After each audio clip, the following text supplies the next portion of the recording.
In times of universal deceit, telling the truth becomes a revolutionary act. The president has rolled out a clear plan, but our problem is executing them. From the corridors of power to the streets of Iroyin land, from Nigeria to the rest of the world, we bring you Tamil reportage, from local stories to national and international news, at the frontier of truth and at the heart of the people. This is your Frontier, 102.9 FM News.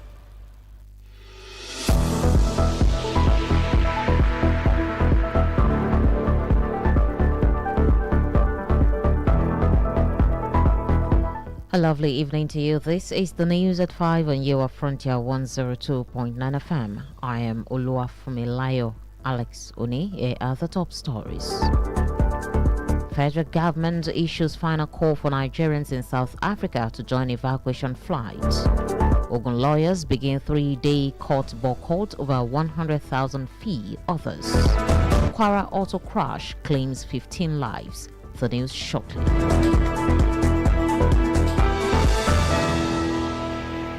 And now the news in full. The federal government has issued a final appeal to Nigerians in South Africa to complete their documentation and take advantage of its ongoing evacuation program. The Minister of State for Foreign Affairs, Bianca Ojoko, made the appeal in a statement today. She said that the government's concern had intensified following the death of two Nigerians, Musa Yunana Joe and Charles Iroyin during the recent wave of xenophobic violence. Odumegu Ojoko also called on the South African authorities to urgently investigate the incident and ensure that those responsible are brought to justice. The minister advised Nigerians who have not decided about returning home to carefully consider the risks while the final evacuation flight is expected to arrive in South Africa on 10 July, stressing that while lost property and investment could be replaced, lives could not. The Office of the Accountant General of the Federation has clarified that no account was successfully opened with the Central Bank of Nigeria (CBN) for the Presidential Economic Advisory Council, Presidential Foreign Intervention Promotion Council (PFIPC). The Director of Information and Public Relations at the OAGF, Mr. Bawamoka, today said that no public funds have been released to the body despite its allocation in the 2026 Appropriation Act. According to Moka, the account opening process initiated by Prince Adeniyi Matthew was not completed because the names of the proposed account signatories were not submitted, preventing the account from being opened. In the meantime, report says the father of Prince Adeniyi, alongside a family member who visited the family this morning, have been arrested by the police. The presidential candidate of the African Action Congress, Omoyele Sowore, has opened his defense in the charges of alleged cybercrime brought against him by the federal government. Mr. Sowore called human rights activist and lawyer DJ Adeyanju to the stand as his first witness. The prosecuting counsel, Akinlolu Kehinde, had objected to Mr. Adeyanju as a witness, saying that he is a counsel on record for Mr. Sowore and as such cannot be a witness. Counsel to Mr. Sowore, Olumide Fusika, in response, noted that the objection to the prosecution is baseless. The court subsequently ordered that Mr. Diji can proceed as a witness. Lawyers under the Nigerian Bar Association in Abeokuta, Shagamu, and Ota have commenced a 3-day boycott of court proceedings to protest what they described as unfavorable policies introduced by the Ogun State Judiciary. Speaking with journalists, the chairman of the NBA Abeokuta branch, Chief Kayode Aderemi, said the lawyers decided to embark on the boycott after repeated engagement with the judiciary failed to yield result. Aderemi said the lawyers were protesting the introduction of a 100,000 naira fee for virtual hearing, the increase in oath administration fees, and restrictions placed on the processing of affidavit. The NBA chairman said the boycott was being observed by the NBA Abeokuta, Ota, and Shagamu branches, adding that monitoring had so far shown that the exercise was a huge success. However, the chief registrar of the Ogun State High Court, Mr. Olakunleyin Oke, said the judiciary had not received any official notification from any NBA branch regarding the boycott. Still on court matters, an Abeokuta Magistrate Court has remanded 3 men in prison over the alleged murder of a former Ogun TV broadcaster, Ketan Oyeshiku, and a guard, Belumi Adetayo. The defendants are Olajuwon Shodende, the principal suspect, Shobo Obafunsho, and Shakiruddin Ayola. Chief Magistrate Miss O.T. Odubanjo granted the order after ruling on an ex parte application filed by the police. The police legal officer, Mr. Said Abiodun, told the court that the application dated July 6 sought a 60-day remand pending legal advice from the Director of Public Prosecution. Odubanjo, however, granted the application and ordered that the defendants be remanded at the Oba Correctional Center for 60 days pending legal advice from the state DPP and adjourned the case until September 10 for mention. You're listening to the news at 5 on your Frontier 102.9 FM. Still to come. On the foreign scene, Israel attack Lebanon, kill 4 people. And in sport, Super Falcons to begin WAFCON camp in Morocco, July 15. Please join us again.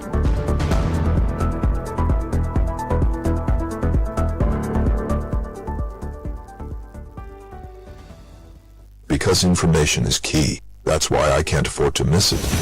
So I make sure I stay updated.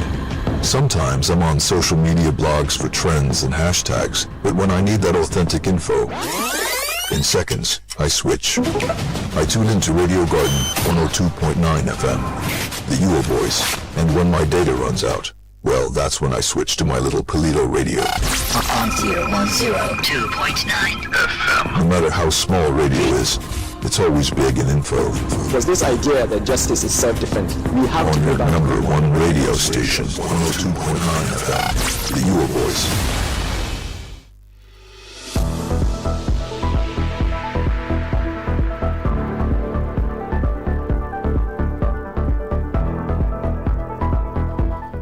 You're welcome back. Thank you very much for your time. You're still listening to the news at 5 on your Frontier 102.9 FM.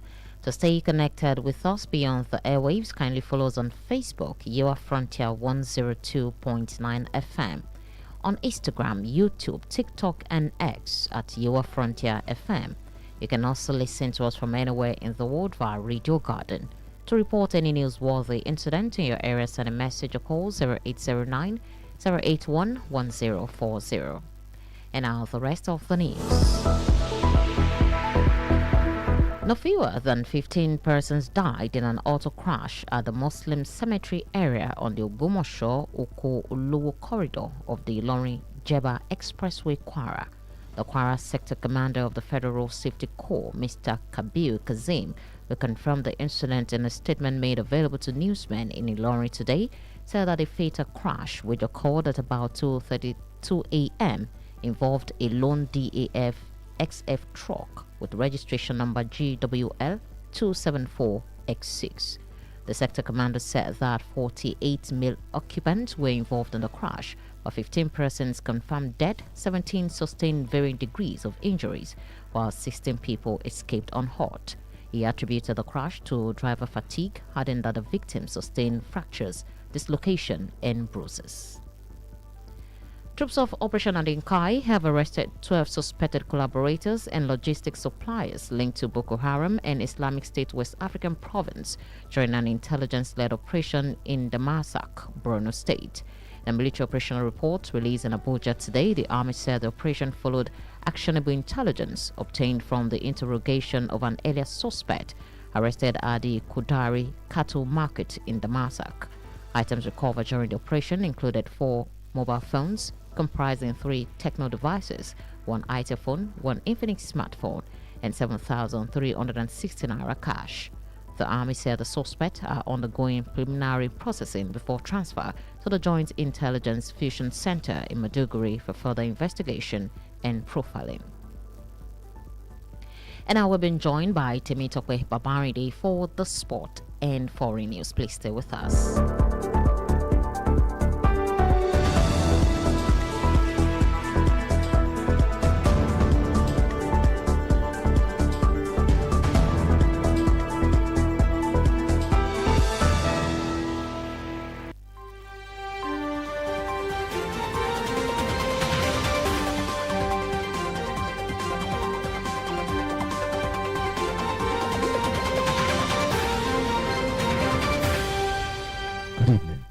Israelis' airstrikes target Nabatea in southern Lebanon, killing at least 4 people, despite signing a U.S. brokered agreement last month to end hostilities.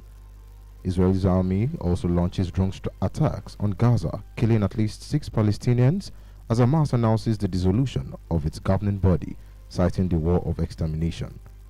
A 4-month-old Palestinian boy died in the occupied West Bank after Israeli troops at a military checkpoint west of Ramallah prevented his transfer to a hospital. Lebanese President Joseph Aoun says the ongoing Israeli assaults are preventing the Lebanon-Israel peace framework signed in Washington from being implemented. In the world of sport, Nigeria's Super Falcons will commence their final preparations for the 2026 Women's African Cup of Nations WAFCON, with a training camp in Morocco beginning July 15, ahead of the tournament's kickoff on July 26. The 9-day camp will take place in the coastal city of Mohammedia, where the team is expected to conclude its build-up to the expanded 16-team Continental Championship.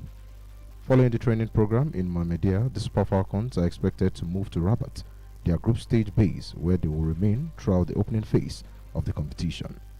Nigeria, a 10-time African champion, has been drawn in Group C alongside Zambia, Egypt and Malawi. According to the Confederation of African Football (CAF), all of the Super Falcons group stage matches will be played in Rabat. That's all I have for you on the foreign and sports news. My name is Temitokwe Babainde. Over to you, OLUWAFUNMILAYO. Thank you very much, Temitokwe, for the foreign and sports news. And with that, we end today's edition of News at 5 on your Frontier 102.9 FM. But before we go, a reminder of our top stories.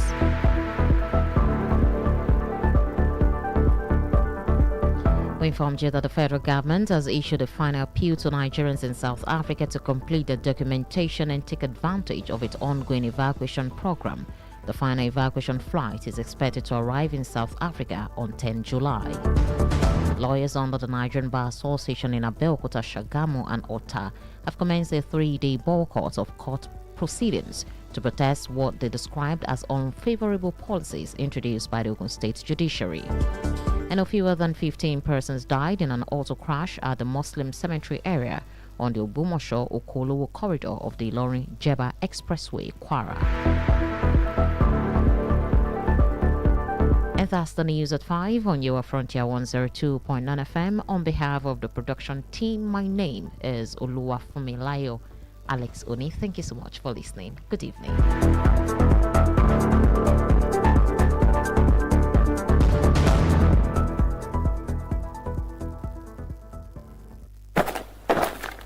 Don't wait.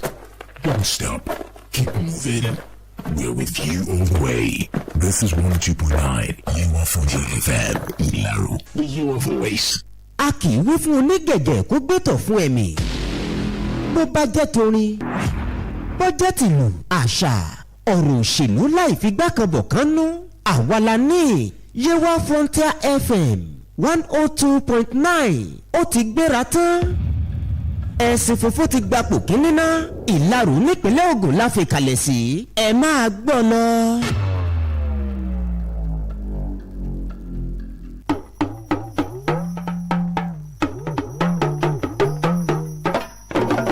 Àkọ́tún ìròyìn rèé láti lè ṣe rédíò Yewa Frontier 102.9 FM. Ìpolówó ọjà ṣóhun làgúnmu òwò fún òwò rẹ tàbí ohun tó ń ṣe lágúnmu ní iléeṣẹ́ wa Yewa Frontier.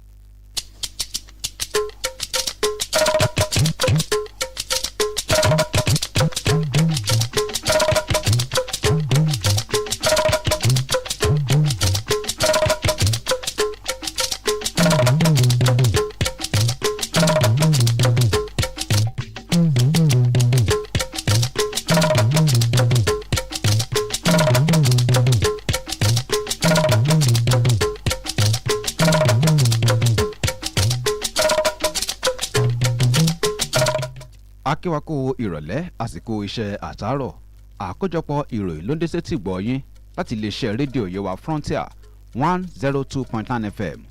Peter Ọláníyàn ni oníròyìn yín. Ṣáájú ẹ jẹ́ ká gbọ́ àwọn kókó tí ń bẹ nínú ìròyìn náà.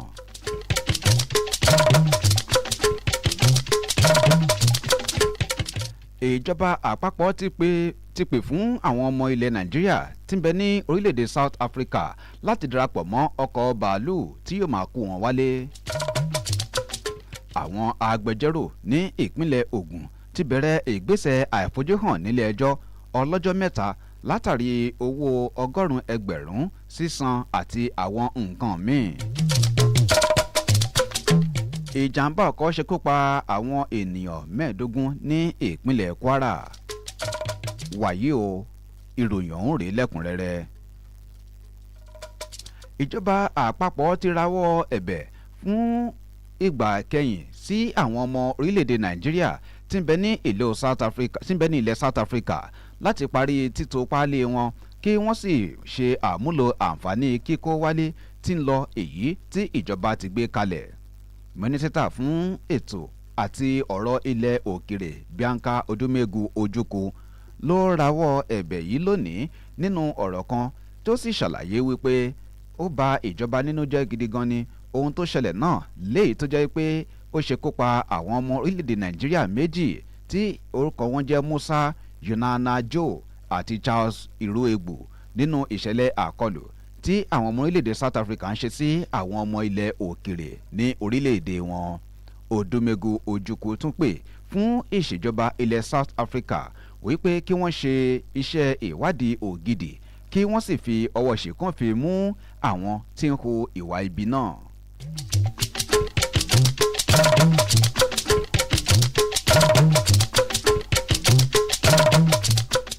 Iléeṣẹ́ oníṣirò àgbà fún ìjọba ilẹ̀ wa ti ṣe àlàyé lẹ́kùnrẹ́rẹ́ wípé wọn kò ṣí àpò ìkówósí kankan ní ilé ìfowópamọ́sí àgbà ilẹ̀ wa fún iléeṣẹ́ ìgbanilámọ̀ràn nípa ètò ọrọ̀ ajé fún iléeṣẹ́ ààrẹ tàbí fún àlọ́wọ́sí ààrẹ fún ìdàgbàsókè láti ilẹ̀ òkèrè. Olùdarí ní ẹ̀ka ìfọ̀rọ̀lédè àti ìlúkóró ní iléeṣẹ́ náà ọ̀gbẹ́ni Bàwá Mọ́ọ̀kà wá sọ lónìí wípé wọn kò tí ì yọ̀ǹda owó kankan fún iléeṣẹ́ náà bí ó tilẹ̀ jẹ́ wípé wọ́n bu ọwọ́ lù ú wípé kí wọ́n yọ̀ǹda owó fún wọn nínú ètò ìṣúná ti ọdún 2026. Gẹ́gẹ́ bí Mọ́ọ̀kà ti sọ, ìgbésẹ̀ láti ṣí àpò ìkówósí náà ní ọmọọba Adéyẹmí Adéníyì Màsíù bẹ̀rẹ̀ rẹ̀ ṣùgbọ́n tí kò kẹsẹ̀ járí nítorí wọn kò fi orúkọ àwọn tí ó máa tukọ̀ àpò ìkówósí náà ránṣẹ́ èyí tí ó dí wọn lọ́wọ́ láti máa tẹ̀síwájú pẹ̀lú rẹ̀.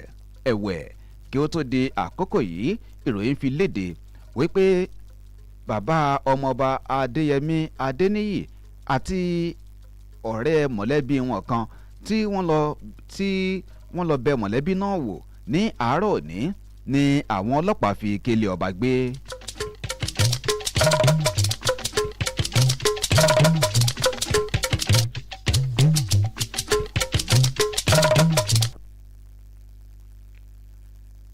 Adíje dupò ààrẹ lábẹ́ àsíá ẹgbẹ́ òṣèlú African Action Congress Ọmọyẹlé Sowore ti bẹ̀rẹ̀ ìgbésẹ̀ ìjẹ́jọ́ rẹ̀ nínú ẹ̀sùn tí wọ́n fi kàn án wípé ó ń ṣe àṣìlò ẹ̀rọ alátagbà tí ìjọba àpapọ̀ fi sí i lẹ́sẹ̀.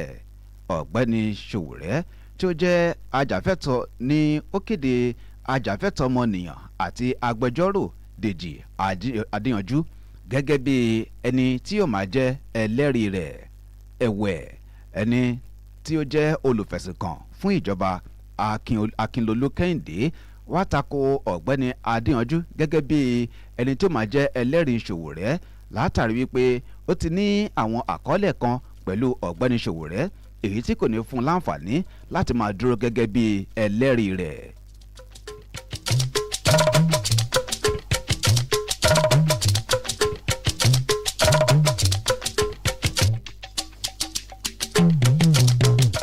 Àwọn agbẹjọ́rò lábẹ́ ìṣàkóso àwọn agbẹjọ́rò ilé wa ìyẹn Nigerian Bar Association ní ìlú Abẹ́òkúta, ìlú Ṣàgámù àti ìlú Ọ̀tà ti bẹ̀rẹ̀ ìgbésẹ̀ láti má fi ojú hàn nílé ẹjọ́ láti ṣe ìfẹ̀hónúhàn fún ohun tí wọ́n ṣe àpèjúwe rẹ̀ gẹ́gẹ́ bí ìlànà kan tí kò lè san wọ́n rárá èyí tí ẹ̀ka ètò ìdájọ́ ní ìpínlẹ̀ Ògùn gbé kalẹ̀.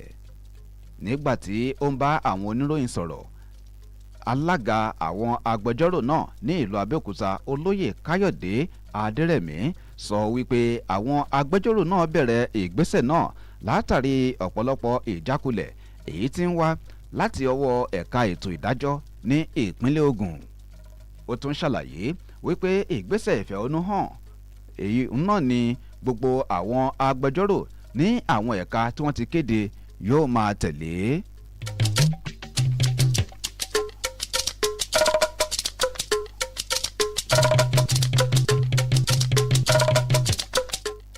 ilé-ẹjọ́ májísírèètì kan èyí tí ń bẹ nílùú Abẹ́òkúta ti pàṣẹ kí wọ́n lọ́ọ́ fi àwọn ọkùnrin mẹ́ta kan pamọ́ sọ́gbà ẹ̀wọ̀n nítorí bí wọ́n ti fi ẹ̀sùn kàn wọ́n wípé wọ́n lọ́wọ́ nínú ikú òṣìṣẹ́ iléeṣẹ́ amóhùnmáwòrán OGTV kan tí kò bá ṣiṣẹ́ mọ́ èyí tó orúkọ rẹ̀ ń jẹ́ arábìnrin Kìítán Oyèṣìkù àti ẹ̀ṣọ́ ètò ààbò rẹ̀ tí orúkọ tiẹ̀ ń jẹ́ Pẹ̀lúmi Adétáyọ̀. Àwọn ènìyàn náà tí gbòógì nínú wọn tí ń jẹ́ Ọlájùwọ̀n Ṣódẹ̀ǹdé, bákan náà ni àtúnrí Sọ́bù Ọbáfúnṣọ́ àti Shakirudeen Ayọ̀ọ́lá. Onídàájọ́ arábìnrin ot Ọdúnbànjọ gbé ẹjọ́ náà kalẹ̀ pẹ̀lú àtẹ̀lé ẹ̀rí àti ìwádìí láti ọwọ́ àjọ ọlọ́pàá. Agbẹjọ́rò fún ìjọba wá béèrè lọ́wọ́ ilé-ẹjọ́ náà fún ìfipamọ́ 60 ọjọ́ láti fún wọn ní àǹfààní láti ṣe iṣẹ́ ìwádìí ọ̀rìnkìnìwín kí wọ́n tó máa gba àmọ̀ràn láti ọwọ́ olùdarí ìgbẹ́jọ́ gbogbogbò. Onídàájọ́ Ọdúnbànjọ sì bu ọwọ́ lù tí ó sì pàṣẹ pé kí wọ́n lọ fi àwọn ọkùnrin náà pamọ́ sí ọgbà àtúnṣe tí ń bẹ ní Ọ̀bà fún 60 ọjọ́ èyí tí yóò máa tẹnubẹ́po ní ọjọ́ 10 oṣù kẹsàn-án ọdún táwa nù rẹ̀ yìí. Àkójọpọ̀ ìròyìn náà ni ẹ̀ ń tẹ́tí gbọ́ láti iléeṣẹ́ rédíò Yewa Frontier 102.9 FM. Nígbà tá a bá padà dé a máa lọ sí abala kejì nínú ìròyìn náà.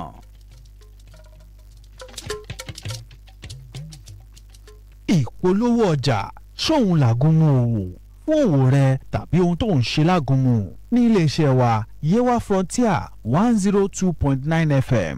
Ẹ pè nọ́mbà yìí 0911 0000 118 kó lè yé wa yéké 0911 0 118 àti iléeṣẹ́ ńlá okòwò kékeré ẹ wá polówó ọjà yín lówó pọ́ọ́kú kí ẹ sì máa tà wàràwàrà.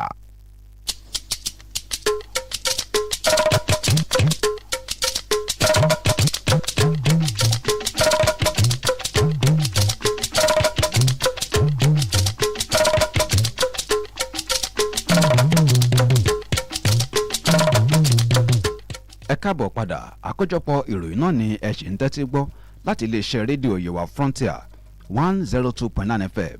Láti mú àgbà ọkọjá orí afẹ́fẹ́ ẹ lè máa tẹ̀lé alójúkò Facebook wa Yewa Frontier 102.9 FM, bó jẹ́ Instagram, YouTube, TikTok tàbí ojúkò ti X @Yewa Frontier FM.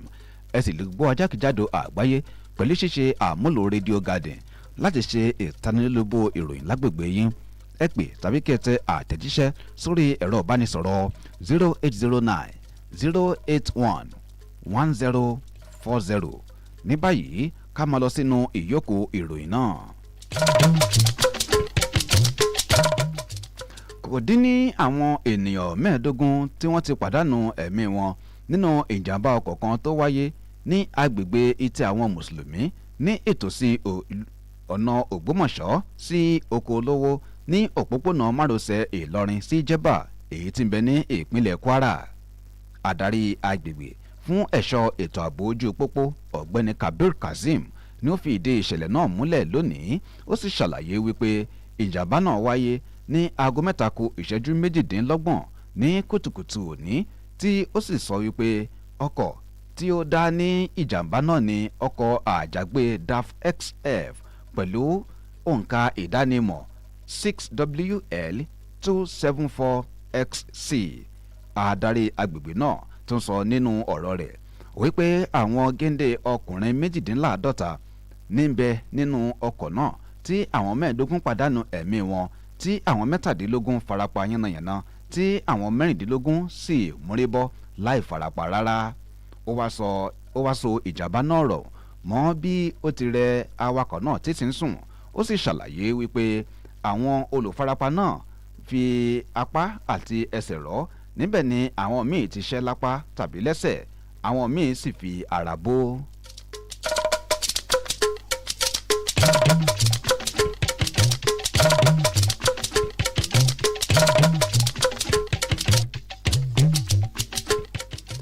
àwọn ọmọ ogun ilé wa tí ń ṣe àkànṣeṣẹ́ operation adinkai ti fi ọwọ́ ṣìkún òfin mú àwọn afurasí 12 kan tí wọ́n jẹ́ agbódegbà tí wọ́n sì sún wọ́n mọ́ àwọn agbésùmọ̀mí Boko Haram àti ti ISWAP láàrin àkànṣeṣẹ́ ọ̀tẹlẹ̀múyẹ́ tí wọ́n ṣe ní ìlú Damasak èyí tí ó wà ní ìpínlẹ̀ Borno.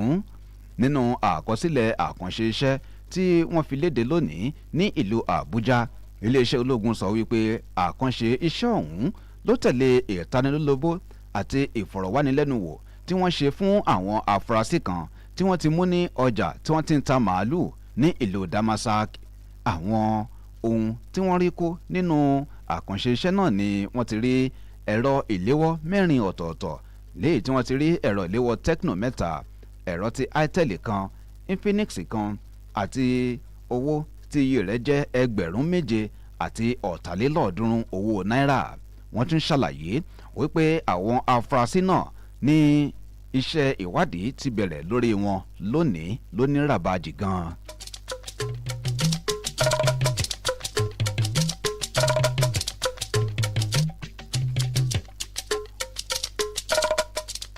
pẹ̀lú ìròyìn eléyìí iná ni a máa mú àkójọpọ̀ ìròyìn wá sópin fún ti àṣálẹ́ òní, ṣùgbọ́n kí a tó máa lọ ẹ jẹ́ kí a gbọ́ àwọn kókó tí ń bẹ nínú rẹ̀ lẹ́ẹ̀kan sí i.